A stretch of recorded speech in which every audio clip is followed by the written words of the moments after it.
சின்ராஸு, நீங்கள் completely all right. உங்களை நாங்கள் இன்றைக்கி டிஸ்சார்ஜ் பண்ணுறோம். இதுக்கப்புறம் உங்கள் உடம்ப நீங்கள் தான் பார்த்துக்கணும். ஹார்ட்டில் ஆப்ரேஷன் பண்ணியிருக்கு. ரொம்ப தேவையில்லாததெல்லாம் நினச்சிட்டு இருக்காதீங்க. உங்கள் நல்லதுக்கு தான் நான் சொல்கிறேன், சரிங்களா?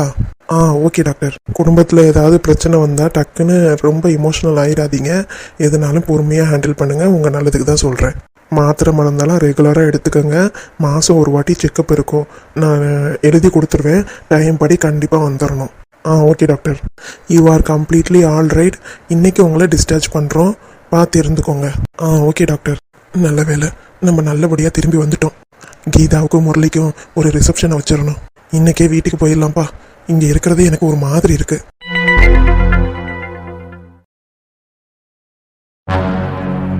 அப்பாடா, எல்லா வேலையும் முடிச்சாச்சு.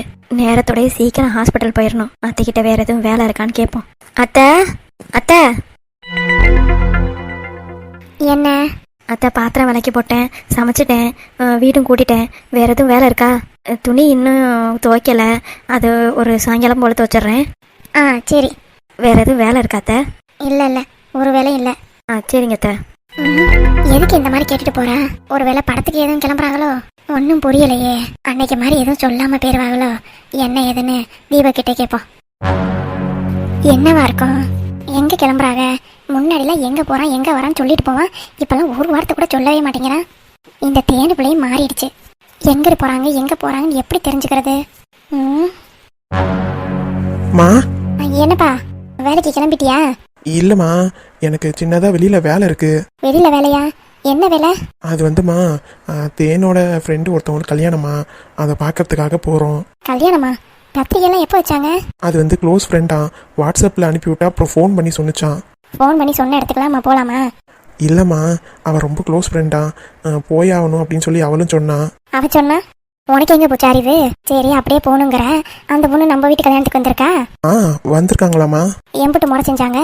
ஏதோ வெள்ளியில் குங்குமச்சிமல் மாதிரி வாங்கி கொடுத்துருக்கு. அப்படியா? எந்த இடத்துலடா கல்யாணம்? நம்ம தேன அம்மா வீடு இருக்குல்லம்மா, அங்கே பக்கத்தில் தான் அந்த புஷ்ப மண்டபம் இருக்குல்ல, அங்கே தான் கல்யாணம். இங்கேருந்து கிளம்பி போனால் ஒரு 500 ரூபா செலவாகும். பெட்ரோல் போட்டாலுமே அவ்வளோதான் ஆகும். அதுக்கப்புறமா அங்கேருந்து திரும்பி வரணும். திரும்பி 500 ரூபா செலவு, 1000 ரூபா ஆகிடும். அப்போ இந்த பொண்ணு குங்குமச்சிமல் வச்சிருக்கேன்னா ஒரு 2000 ரூபாய்க்கு வச்சிருக்கு. வேணும்னா ஒரு 1000 ரூபாய்க்கு மொய் வேணா செஞ்சுட்டு வாங்க. என்னம்மா நீ இதெல்லாம் கணக்கு பார்த்தா என்னம்மா பண்ணுறது? அதுக்காக 2000 ரூபாயை தூக்கி வைக்க போறியா? வீட்டுக்கு வந்து பத்திரிக்கை வைக்கிறதில்ல, ஃபோனில் சொல்கிற ஆளுக்கெல்லாம் போகணும்னா எத்தனை பேத்துக்கு முறை செய்யறது? அவள் க்ளோஸ் ஃப்ரெண்ட்னு சொன்னதுனால தான் கிளம்புறோம். சரி, இப்படி தூரம் நீ சொல்கிறியே, காலிலேருந்து எல்லா வேலை என்ன வேலைன்னு என்கிட்ட தான் கேட்டுக்கிட்டு இருந்தா. அப்போ ஒரு வார்த்தை கூட என் ஃப்ரெண்டுக்கு மேரேஜ்னு சொல்லவே இல்லாவ. இல்லைம்மா, நான் தான் சொல்ல வேணா, நான் சொல்லிக்கிறேன் அப்படின்னு சொன்னேன். ஓ, இப்போவே நீ அவளுக்கு சப்போர்ட்டு. ஐயோ, எதுக்குமா காலையிலே ஆரம்பிக்கிற? நீ ஒரு கல்யாணத்துக்கு தானே போகிறோன்றோம். நீ கல்யாணத்துக்கு போறியா எதுக்கு போறியான்னு யாருக்கு தெரியும்? முந்தா நேற்று என்னமோ படத்துக்கு போனேன், ஒரு வார்த்தை அம்மா கிட்ட சொல்லிட்டு போனியா, வெளியில் போகிறோம் அப்படின்னு சொல்லி போனீங்க. அப்புறம் 2 பேரும் படத்துக்கு போயிட்டு வந்துட்டு நாங்கள் படத்துக்கு போயிட்டு வந்தோம் அப்படின்னு அப்புறமா சொல்கிறேன். வெளியில் தாம்மா போகணும், அப்புறம் படத்துக்கு போகலாமா அப்படின்னு கேட்டேன். சரிம்மாம்மா, நான் சரின்னு படத்துக்கு போயிட்டு வந்தோம். இப்போ என்னம்மா உனக்கு பிரச்சனை? நான் ஒன்றும் சொல்லலப்பா. நீ எங்கே போகிற எங்கே வரேன்னு கூட எனக்கு தெரிய மாட்டேங்குதே. அதை நினைக்கும் போது தான் கஷ்டமாக இருக்குது. இல்லை, பெத்த அம்மா கிட்ட சொல்லிட்டு போகிறதுனால என்ன உனக்கு அவ்வளோ இதுவாக போயிட போகுது? சரிம்மா, நாங்கள் கல்யாணத்துக்கு போயிட்டு அத்தை வீட்டுக்கு போயிட்டு தாம்மா வருவோம். அத்தையும் அப்படியே பார்த்துட்டு வந்துடுறோம். சாயங்காலம் ஒரு 3 மணி போல் வந்துடுறேன், போதுமா? ஓ, அதனால தான் அவள் சாயங்காலம் வந்து துணி துவைக்கிறேன்னு சொன்னாலா? இப்போ என்னம்மா பிரச்சனை உனக்கு?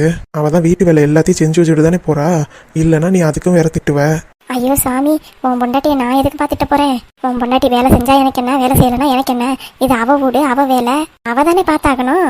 சரிம்மா, அவள் தான் எல்லாம் பார்த்துட்டால. இப்போ நாங்கள் கிளம்புறோம்.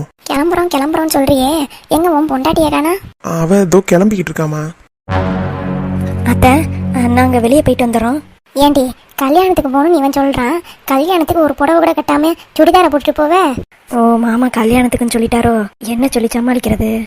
அது வந்து அதான் அத்தை வீட்டுக்கு போகிறோம்ல, அங்கே தான் புடவை இருக்குல்ல, அங்கே அப்படியே மாற்றிக்கிட்டு கிளம்பலான்னு இருக்கோமா. இங்கேருந்து போகிறதுக்கு எப்படியும் 2 மணி நேரம் ஆகும். அப்புறம் புடவையெல்லாம் கிளஞ்சிரும். அதனால தான் அங்கே போய் கட்டிக்கலான்னு நான் தான் சொன்னேன். நல்லா சப்போர்ட்ரா அவன் பொண்டாட்டிக்கின்னு. ஆமாத்த. சரி, அதுக்கு எதுக்கு இப்படி பெரிய பேகு? அச்சோ, உள்ளார என் ஃபைலு இவர் ஃபைலெல்லாம் இருக்குது. சின்ன பேக்காக எடுத்துகிட்டு போனால் எங்கே எடுத்துகிட்டு போக முடியும்? பெரிய பேக்கில் வச்சாதான் உள்ளார வச்சு எடுத்துகிட்டு போக முடியும். அத்தை என்ன ஏதுன்னு கேட்குறாங்களே. அம்மா, எதுக்கு எடுத்தாலும் கொஸ்டின் கேட்டுக்கிட்டே இருப்பியா? அவள் ஏதோ திங்ஸ் வச்சிருக்கா, ட்ரெஸ்ஸை மாற்றிட்டு திரும்பி அந்த ட்ரெஸ்ஸை அதில் வச்சு எடுத்துகிட்டு வரணும்ல. டேய், இப்போ தான் சொன்னேன் அங்கே புடவை இருக்கு மாற்றிக்கலான்னு. புடவை இதில் இருக்குமா, அதில் எடுத்துகிட்டு போய் அங்கே போய் மாற்றிப்பா. ஒருவேளை அங்கே நல்லா இல்லாத புடவை இருந்துச்சுன்னா அதுக்காக தான் ஒரு புடவையும் இதில் வச்சிருக்கா. போதுமா, உன்னோட என்கேயர்லாம் முடிஞ்சிருச்சா? இப்போ நாங்கள் கிளம்புறோம். நீ சீக்கிரமாக வந்துரு. நான் போய் கார் எடுத்துகிட்டு வந்துடுறேன். லேட் பண்ணினா அப்புறம் கல்யாணத்துக்கு லேட் ஆகிடும். சரியா? சரிங்க மாமா. சரிம்மா, நான் போய் கார் எடுத்துகிட்டு வரேன். அத்தை, நாங்கள் கிளம்புறோம். சாப்பாடு எல்லாம் சமைச்சு வச்சுட்டேன். உங்களுக்கு எப்போ சாப்பிடணும்னு தோணும் சாப்பிடுங்க. இரு. என்னங்க அத்தை? அவ்வளோ க்ளோஸ் ஃப்ரெண்ட் அவனுக்கு? கண்டிப்பாக கல்யாணத்துக்கு போய் ஆகணுமா? அச்சச்சோ, க்ளோஸ் ஃப்ரெண்டுன்னு வேற சொல்லிவிட்டாரா? வேற என்னென்னலாம் போய் சொல்லி வச்சிருக்காருன்னு தெரியலையே. இதுக்கு தான் மாமாவை முன்னாடியே என்ன சொல்ல போறீங்களோன்னு என்கிட்ட சொல்லுங்கன்னு கேட்டாதானே. தேனு, இன்னும் நீ வரலையா? அதோ வந்துட்டேன் மாமா. அத்தை, நான் வந்து என்ன ஏதுன்னு கதையெல்லாம் சொல்கிறேன். இப்போ லேட் ஆயிடுச்சு, நான் கிளம்புறேன் அத்தை. பாய். என்ன இப்படி ஓடுறா? 2 பேரும் எங்கே தான் போகிறாங்க? சத்தியமாக எனக்கு தெரியல. இவங்க பண்ணுறதை பார்த்தா கண்டிப்பாக என்கிட்ட ஏதோ பொய் சொல்லிட்டு கிளம்புற மாதிரியே இருக்கு. பேகு இத்தே பெருசுக்கு இருக்கு, அப்படி என்ன அமுக்கிக்கிட்டு அவங்க அம்மா வீட்டுக்கு கிளம்புறாவ? கேட்டா சொல்லவா போறா? என்னைக்காவது ஒரு நாள் வசமா மாட்டுவாங்கல்ல, அப்புறம் பார்த்துக்கலாம்.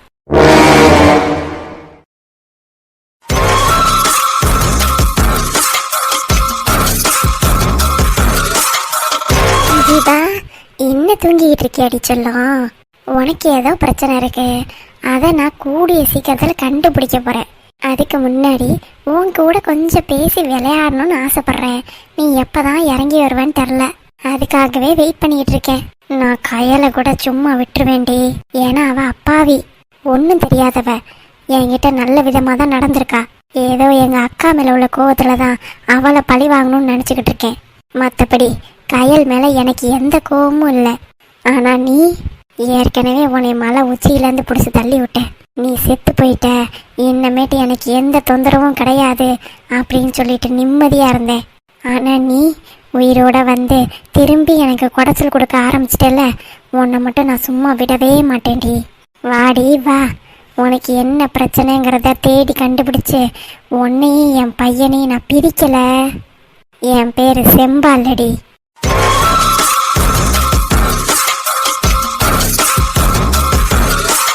எதுக்காக இவங்க இங்கே நின்றுக்கிட்டு இருக்காங்க?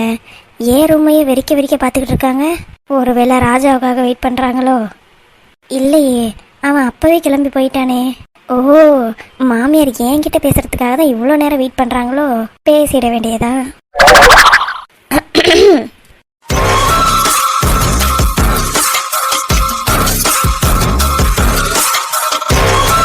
என்னடி? இல்லை, ரொம்ப நேரமா என் ரூமையே வெறிக்க பார்த்துக்கிட்டு இருந்தீங்க. அதான் என் கூட எதுவும் பேசணுமா என்ன ஏதுன்னு கேட்டுட்டு போகலான்னு நின்றுக்கிட்டு இருக்கேன். அப்போ நீ ரூமில் இல்லையா? அத்தை, உங்களுக்கு என்ன கண்ணு கெட்டு போச்சா? உங்கள் முன்னாடி தான் நின்றுக்கிட்டு இருக்கேன். இவ்வளோ சீக்கிரம் எந்திரிச்சிட்ட? சோபா, இப்போ என்ன பிரச்சனை உங்களுக்கு? காலையில் என் புருஷன் வெளியில் போகணுன்னாரு, சாப்பாடு வேணும்னாரா, அதான் நான் செஞ்சு கொடுக்கறதுக்காக சீக்கிரமாகவே எந்திரிச்சிட்டேன். அவ்வளோ சீக்கிரம் எந்திரிச்சிட்டியா? இப்போ என்ன பிரச்சனை உங்களுக்கு?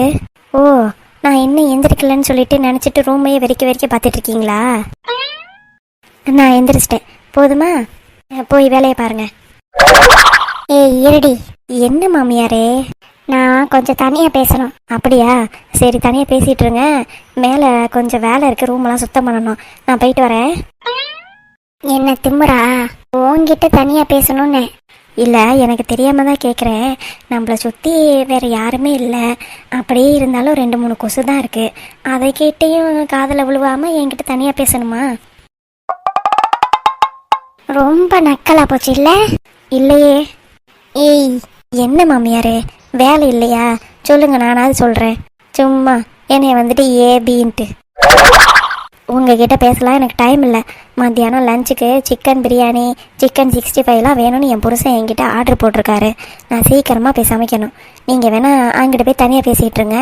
நீ போ, எனக்கு பிரச்சனை இல்லை. போகிறதுக்கு முன்னாடி உனக்கு உடம்பு எப்படி இருக்கு அப்படின்னு அக்கறையில் தான் கேட்கலான்னு வந்தேன், வேற ஒன்றும் இல்லை. என்ன, எனக்கு உடம்பு எப்படி இருக்குன்னு கேட்க வந்தீங்களா நீங்கள்? ஆமாம் ஜீவா, உன் உடம்பு நேற்று ரொம்ப முடியாமல் போயிடுச்சுல்ல, அதுக்கப்புறம் நீ மருந்து சாப்பிட்டதுக்கப்புறம் தூங்கிட்ட. அதனால தான் காலையில் எப்படி இருக்க அப்படின்னு பார்க்கலான்னு தான் உன் ரூமுக்கு வரலான்னு நினச்சேன். நீ அதுக்கு முன்னாடி எந்திரிச்சு வந்துட்டியா, அதான் என்ன பேசலான்ட்டு யோசிச்சுக்கிட்டு இருந்தேன். இல்லை, எனக்கு புரியல. நாங்கள் ரூமுக்குள்ளார பேசுனது உங்களுக்கு எப்படி தெரியும்? அப்படின்னா உங்களுக்கு வெக்கமா இல்லை? பையன் ரூமுக்கு வெளியில் இருந்துக்கிட்டு என்ன பண்ணுறாங்க ஏது பண்ணுறாங்கன்னு கண்காணிக்கிறீங்களே, உங்களுக்கே இது அசிங்கமாக தெரியல? நான் உன் உடம்பு எப்படி இருக்குன்னு பார்க்கலான்னு தான் வந்தேனே தவிர இந்த மாதிரிலாம் நினைப்போட நான் ஒன்றும் வரல. ஓஹோ, நீங்கள் ஏன் உடம்பு மேலே அக்கறையாக இருக்கீங்களா? என்னைய உயிரோட மேலேருந்து பிடிச்சி தள்ளி விட்டவங்களே நீங்கள் தான். நீங்கள் என் மேலே அக்கறை கொண்டு வந்து என்னை விசாரிக்க வந்திருக்கீங்க. இதை நான் நம்பணும். எனக்கு தெரிஞ்சு என் உடம்புல என்ன பிரச்சனைன்னு கண்டுபிடிக்கிறதுக்காக கூட நீங்கள் வந்திருக்கலாம். அப்படி வேணா நீங்கள் சொல்லுங்கள், அதை வேணா நான் நம்புகிறேன். இந்த மாதிரி அக்கறை காட்டுறேன்ற நினப்பில் என்கிட்டையும் என் புருஷன்கிட்டையும் நெருங்கி எங்கள் 2 பேர்த்தையும் பிரிக்கலான்ற எண்ணத்தை மட்டும் மாற்றிக்கங்க. நீங்கள் தனியாக உட்காந்து என்ன வேணால் பிளான் பண்ணுங்கள். என்ன பண்ணாலும் என்னையும் ராஜாவையும் பிரிக்கவே முடியாது.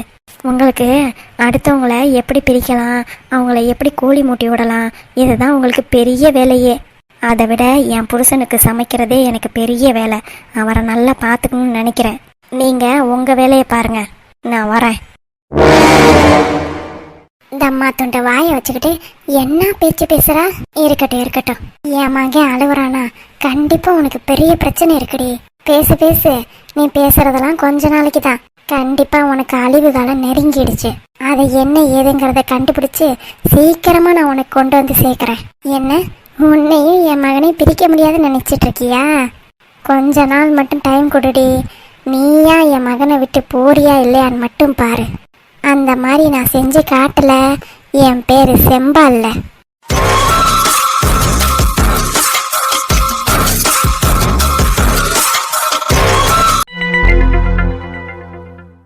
பார்த்து வாங்க. அப்படியே இந்த சோபால உட்காரியலா? சரி ராஜு. அடியே கையேடு, அவனுக்கு உட்கார தெரியும். நீ என்ன ரொம்ப தாங்கிட்டு கிடக்குற? இல்லைங்கத்த, அவங்க நடக்க முடியலன்னு சொன்னாங்க, அதனாலதான் கை தாங்களா பிடிச்சிக்கிட்டு வரேன். ஏண்டா ராசு, உனக்கு என்ன அப்படியா இருக்கு? இல்ல சின்னம்மா, எனக்கு என்னமோ ஒரு மாதிரி தான் இருந்துச்சு, அதனாலதான் நான் கேட்டேன். நீங்க உட்காருங்க. ஹாஸ்பிட்டல் போனாலும் போனா இவங்க நடிப்பை பாக்குறதுக்கு என்னால முடியலப்பா. ஏங்க, டீ எது கொண்டு வரட்டுமா? சரி ராஜு. ஏண்டா ராசு, சொன்ன மாதிரியே உன் பிள்ளைக்கு கல்யாணத்தை முடிச்சிட்டியே, ஆனா ஒண்ணு மட்டும் நடக்கல. என்ன சின்னம்மா சொல்ற? உன் பொண்ணு இன்னும் வீட்டுல தான் இருக்கா. உன் பொண்டாட்டிக்கு தெரிஞ்சு அவனை அனுப்ப மாட்டேன், என் புருஷன்ட்ட கேட்டுட்டு தான் அனுப்புவேன் அப்படின்னு சொல்லி வீட்டுல தான் கூட்டிட்டு வந்து வச்சிருக்கா. அப்படியா? ஆமா, ஹாஸ்பிட்டல்ல ரகலை பண்ணிட்டா தெரியுமா? என் புருஷன் எந்திரிச்சு வந்து சொல்லட்டும், என்ன ஏதோ நான் அப்புறமா பேசிட்டு தான் எதனாலும் நான் முடிவெடுப்பேன், என் பொண்ணை நான் அனுப்ப மாட்டேன் அப்படின்னு சொல்லிட்டா உன் தங்கச்சிக்கிட்ட. என்ன சின்னம்மா சொல்ற? என்ன நம்ம கூத்து நடந்து போச்சுடா. ஆமா, ஹாஸ்பிட்டல்ல அந்த டாக்டருக்கு எம்புட்டு பணம்டா கொடுத்த? அந்த டாக்டர் பையன் என்னமா நடிக்கிறான், எம்புட்டு கொள்ளடா பணம் கொடுத்த அவனுக்கு? நானும் கேட்கணும்னு இருந்தேன். எனக்கு ஹாஸ்பிட்டல்ல எவ்வளவு செலவாச்சு? ஏண்டா என்கிட்டே உன் நடிப்ப போடுறியா? இல்ல சின்னம்மா, நிஜமாலுமே எனக்கு தெரியாது. முதல்ல ஒரு 10 லட்சம், அப்புறம் மூச்சு திணறல்னு சொன்னாங்க, அப்புறம் ஒரு 2 லட்சம், மொத்தம் 12 லட்சம். அப்புறம் இந்த போற செலவு வந்த செலவு மாத்திரை மருந்து அது ஒரு 50,000 ரூபா ஆச்சு. மொத்தம் 12 லட்சம் செலவு. 12 லட்சமா? சின்னம்மா, உங்ககிட்ட மீதி காசு எவ்வளவு இருக்கு? ஏன்னா ஒரு 1.5 லட்சம் தான் இருக்கும். ஆமா, நீ இப்ப காசுன்னு கேட்கும் போது தான் ஞாபகம் வருது. நகையை திருப்பணும்னு சொன்னியே, நகையை திருப்பிட்டியா? பணம்லாம் எங்க? நெஞ்சு வலிக்குது. டேய், என்னடாச்சு? ராஜு, என்னங்க, என்னாச்சு? நெஞ்சு வலிக்கிற மாதிரி இருக்கு. என்னாச்சு? இப்பதானே நல்லபடியா வந்துச்சு, திரும்பி ஏன் நெஞ்சு வலிக்குது? என்னன்னு தெரியல, நெஞ்சே ஒரே வலிக்கிற மாதிரி இருக்கு. இந்த பைய கிட்ட பணம் நகைன்னு கேட்டாலே நெஞ்சு வலிக்குதுங்கிறான். என்னதான் நடந்திருக்கும்? ஹாஸ்பிட்டலுக்கு போவோமாங்க? வேணாம், வாயில பம்ப் அடிக்கிறது இருக்குல்ல, அதை எடுத்து கொடு. அந்த எடுத்துட்டு வந்துடுறேன். அப்ப பணத்துல ஏதோ பிரச்சனை நடந்திருக்கு. இல்ல இவன் பணத்தை கொடுக்காம வச்சுக்கிட்டு நம்ம கிட்ட நடிக்கிறானா? ஒன்னும் புரியலையே. இப்ப நல்லா இருக்குல்லங்க, எந்த பிரச்சனையும் இல்லையே? இல்ல ராஜு, நல்லா இருக்கு. எனக்கு டீ மட்டும் எடுத்துட்டு வரியா? இதோ எடுத்துட்டு வரேங்க. டேய், என்ன நடக்குதுங்க? என்ன சின்னம்மா? இல்ல, நகையை பத்தி கேட்டாலே நெஞ்சு வலிக்குது, அது வலிக்குது, இது வலிக்குதுங்கிற. சின்னம்மா, கொஞ்ச நாளைக்கு இதை பத்திலாம் பேசாம இரு. எனக்கே இப்பதான் ஹாஸ்பிட்டலுக்குலாம் போயிட்டு வந்திருக்கேன். இப்போ உடனே எல்லாத்தையும் சொல்லணுமா அவன்கிட்ட? சரி, அதை விடு. இப்போ உன் பொண்ணு என் மக வீட்டுக்கு போவாளா மாட்டாளா அதை சொல்லு. நான் ராஜுகிட்ட பொறுமையா எடுத்து சொல்றேன். கொஞ்சம் பொறுமையா இரு சின்னம்மா. நான் கொஞ்ச நேரம் ரெஸ்ட் எடுக்க ரூமுக்கு போறேன். நான் அப்புறமா வந்து உன்கிட்ட பேசுறேன். என்ன நினைச்சுக்கிட்டு இருக்காவே? ராஜுகிட்ட கொஞ்சம் கொலாவிக்கிட்டு அது வேணும் இது வேணுங்கிறான். எம்போட பேச்சு பேசினா அப்படி எப்படின்னு எல்லா கதையும் சொல்றேன். கோவமே வரல அவன் மேல. என்னதான் நடக்குதுங்க? எனக்கு என்னமோ இவன் மேலதான் சந்தேகமா இருக்கு. உண்மையாலுமே பணத்தை கொண்டு போய் எங்கேயும் தொலைச்சிட்டானா? இல்ல என்ன ஆச்சு? அந்த பணத்தை கேட்டாலும் ஒன்றும் சொல்ல மாட்டேங்கிறான். என் கையிலே காசு கொடுத்ததையும் வாங்கிட்டான். என்னதான் நடந்துகிட்டு இருக்குன்னு எனக்கு ஒன்றும் புரியலையே. என்னங்கிறத கண்டுபிடிக்கணும். கீதாவுக்கும் கல்யாணம் ஆகி அவன் இங்கேயே இருக்கா. அவ கல்யாணம் ஆன வீட்டுக்கு போக வேண்டாமா? இவன் தானே பிடிச்சி கல்யாணம் பண்ணி வச்சிருக்கான். எதுக்கு தேவையில்லாத வேலையெல்லாம் பண்ணிவிட்டு இப்போ அமைதியாக அப்புறமா பார்த்துக்கலாங்கிறான். இவன் எந்திரிச்சு வந்தோடனே என்னென்ன பிளான்லாம் வச்சிருந்தேன். ஃபர்ஸ்ட் ராஜை வீட்டை விட்டு துரத்தணும்னு இருந்தேன். இப்போ பார்த்தா ராஜா தங்கமா தாங்குறான். அவளும் என்னங்க அது இதுன்னு ரொம்ப கொலையிறா. என்னதான் நடக்குதுங்க? விடக்கூடாது, கண்டிப்பா இதை சும்மா விடக்கூடாது. என்ன ஏதுங்கிறத அவங்கிட்ட கேட்டு தெரிஞ்சுக்கணும். இப்படி நெஞ்சு வலிக்குது அது வலிக்குதுன்னு சொல்லி நைஸா எஸ்கேப் ஆக பாக்குறான். என்கிட்ட இருந்து பூரா பணத்தை வாங்கி அப்படி என்னத்தை செலவு பண்ணிருப்பாவே? இதுல கணக்கு வேற என்கிட்ட கேட்கறான். கொடுத்து இவனுக்கு தெரியாதா எப்படி செலவு பண்ண அந்த டாக்டருக்கு அப்படி இப்படின்னு? சொல்லையா 12.5 லட்சம். என்ன ஆச்சு ஏதாச்சுன்னு எனக்கே ஒன்றும் புரியல.